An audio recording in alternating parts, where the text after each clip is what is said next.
Gall bladder removal के बाद बढ़ गई हैं पेट की परेशानियां, गॉल ब्लैडर में पथरी हुई थी या फिर कॉलीसिस्टाइटिस गॉल ब्लैडर में इन्फ्लेमेशन हो गया था, उसकी वजह से इंस्टेंट डिसीजन लेना पड़ गया कि गॉल ब्लैडर को निकाल दिया जाए। और गॉल ब्लैडर के निकलने के बाद यदि आपको पेट की समस्याएं बढ़ गई हैं तो आपको क्या क्या फॉलोअप करना चाहिए ताकि आप उन बढ़ी हुई समस्याओं को नेचुरली बिल्कुल ठीक रख लें और आपका पेट खराब भी नहीं रहे और आपको पेट से संबंधित जो भी बीमारियां गॉल ब्लैडर के नहीं होने की वजह से अभी आती हुई महसूस हो रही हैं, आप उनको इंस्टेंट वहीं पर रोक दें ताकि आपका शरीर पूरे तरीके से रोग मुक्त स्वस्थ बना रहे।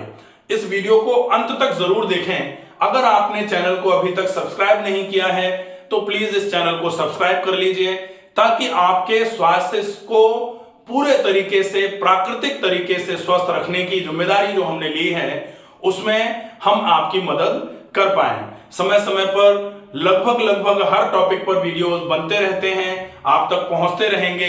अगर आप सब्सक्राइब करके चैनल को रखेंगे तो आप तक नोटिफिकेशन पहुंचेगा आपकी। और आपको एक लाभ यह भी है कि आप अगर किसी टॉपिक पर पूरी इंफॉर्मेशन चाहते हैं तो उस टॉपिक का नाम आप लिख करके देंगे, आपके उस टॉपिक पर वीडियो अगर बनी हुई है तो आपको मिल ही जाएगी, और अगर नहीं बनी हुई है तो फिर हम बना करके अपलोड कर देंगे।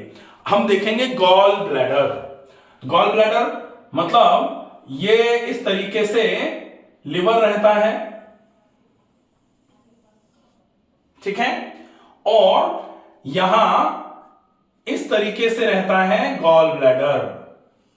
लिवर से जो बाइल है वो इस तरीके से गॉल ब्लैडर में जमा होता है और जब जरूरत पड़ती है तब ये जो बाइल है ये कॉमन बाइल डक्ट से होते हुए ये डियोडिनम में पोर कर दिया जाता है।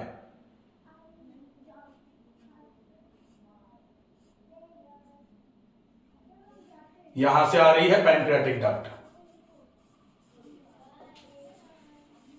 ठीक है।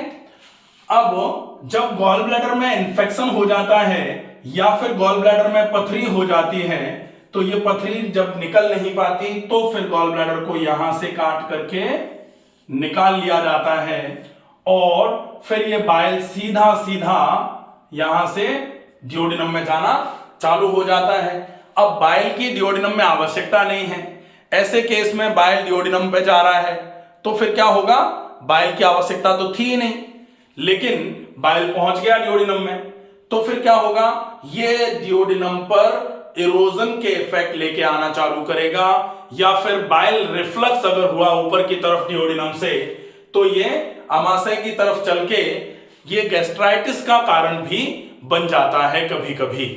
तो ऐसे केस में आपका पेट खराब रहना चालू हो जाता है। अब आपको क्या करना है, जब ये गॉल ब्लैडर अब है ही नहीं, यहां गॉल ब्लैडर का काम खत्म हो लिया। गॉल ब्लैडर का काम क्या था, बाइल का स्टोरेज। अब गॉल ब्लैडर निकाल के बाहर कर दिया है। अब बाइल अगर लिवर में बन रहा है तो वो सीधा सीधा इंटेस्टाइन में आता रहेगा। बाइल का काम क्या है, बाइल करता है जब भी आप फैट का इंटेक करते हैं तो बाइल गॉल ब्लैडर से रिलीज होकर के उस फैट के मेटाबॉलिज्म के लिए, फैट के एब्जॉर्प्शन के लिए, फैट वहां से इंटेस्टाइन से एब्जॉर्ब होकर के पोर्टल सिस्टम पे चलते हुए, पोर्टल वेन के माध्यम से चलते हुए धीरे धीरे करके लिवर की तरफ चले, उसके लिए बाइल का सिक्रेशन होता है। अब बाइल यहां जमा हो जाता अगर गॉल ब्लैडर होता और जब फैट आता तब निकल के जाता, लेकिन अब फैट आया नहीं और बाइल निकल के पहुंच रहा है। ऐसे केस में इंटेस्टाइन में इरोजन्स जिसकी वजह से पेट में भारीपन, थोड़ी सी एसिडिटी की समस्या, पेट का फूला हुआ होना, पेट में अफारा जैसा लगना, ये लक्षण आना चालू हो जाते हैं। आपको कैसे ठीक करना है, आपको कोशिश ये करना है कि आप थोड़ा थोड़ा करके दिन में कम से कम 3 बार से ज्यादा कुछ खाएं, जिसमें एक बार लंच, एक बार डिनर हो जाए, एक बार ब्रेकफास्ट, 3 बार तो ये हो ही गया, और चौथी बार और कुछ थोड़ा सा सॉलिड। कब कब आप 9 बजे के आसपास ब्रेकफास्ट कर लें, आप 12 बजे के आसपास अपना लंच ले लें, 3:30 4 बजे के आसपास जो आपका थोड़ा सपर्स का टाइम जो होता है, जिसको प्री डिनर बोला जाता है, कुछ खा लिया जाए डिनर से लगभग 1.5 से 2 घंटे पहले, और उसके बाद डिनर आपका जो है वो 7 बजे के आसपास हो जाए, और डिनर सुपाच्य हल्का सा होना चाहिए। अगर आप इसका ध्यान रख लेते हैं तो निश्चित ही गॉल ब्लैडर की कमी आपको कभी खलेगी नहीं। अब आपको दूसरे नंबर पर, ये तो हो गया पहला कि आपका ब्रेकफास्ट आपने 9 बजे कर लिया, फिर आपने 12 बजे के आसपास लंच ले लिया, ये ब्रेकफास्ट हो गया, ये लंच हो गया, 4 बजे के आसपास आपने सपर्स ले लिए, और लगभग 7 बजे के आसपास आपका डिनर हो गया। ये तो हो गया आपका टाइमिंग।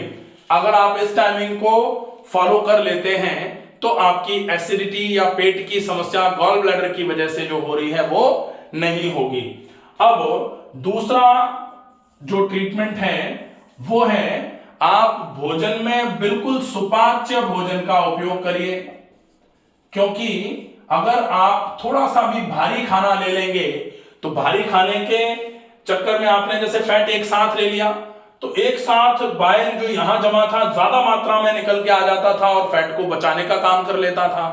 अब चूंकि ये है ही नहीं, अब तो जब जरूरत है तब, जब जरूरत नहीं है तब आना वो स्मॉल क्वांटिटी में ही है। तो भारी खाना अगर आप खाते हो तो जल्दी से गॉल ब्लैडर नहीं होने के केस में आपका पेट भारी हो जाता है, इसलिए आपको सुपाच्य आहार का उपयोग करना चाहिए। तीसरे नंबर पर आप नियमित व्यायाम करिए। नियमित व्यायाम अगर आप करेंगे तो नियमित व्यायाम में आपको कौन से व्यायाम करने हैं, आप कोशिश करके प्राणायाम कम से कम 20 मिनट का करिए। जोड़ों का व्यायाम कम से कम 10 मिनट करने के बाद, 10 मिनट जोड़ों का व्यायाम कर लिया जिसको जॉइंट एक्सरसाइजेस बोला जाता है, इसको करने के बाद फिर 20 मिनट के आसपास आप करिए प्राणायाम। प्राणायाम अगर आप अच्छे तरीके से 20 मिनट करते हैं तो 20 मिनट का प्राणायाम आपके लिए बहुत उपयोगी साबित होगा। आपको बहुत अच्छे तरीके से पूरे शरीर में खून की चाल को बढ़ाते हुए आंतों की फंक्शनल एबिलिटी, आंतों की कार्यक्षमताएं बढ़ा के रखेगा। आंतों की कार्यक्षमताएं जब तक बढ़ी हुई रहेंगी आपको पाचन तंत्र से संबंधित कोई भी समस्या ज्यादा परेशान नहीं कर पाएगी।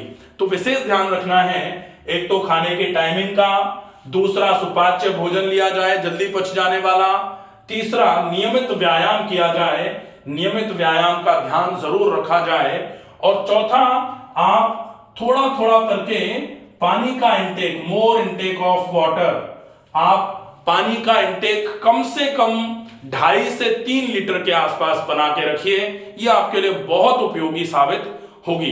इस रूटीन का अगर आप फॉलो अप करते हैं तो ये गॉल ब्लैडर का निकला हुआ होना आपको बहुत ज्यादा परेशानी नहीं पहुंचा पाएगा। आशा है ये वीडियो आपको पसंद आएगा। ज्यादा से ज्यादा ऐसे लोगों को शेयर करें जिनने गॉल ब्लैडर निकलवा रखा है, ताकि वो गॉल ब्लैडर के निकलने के बाद बढ़ती हुई समस्याओं से जूझ जो रहे हैं उनकी हेल्प हो पाए। स्वस्थ रहिए, सुरक्षित रहिए। धन्यवाद।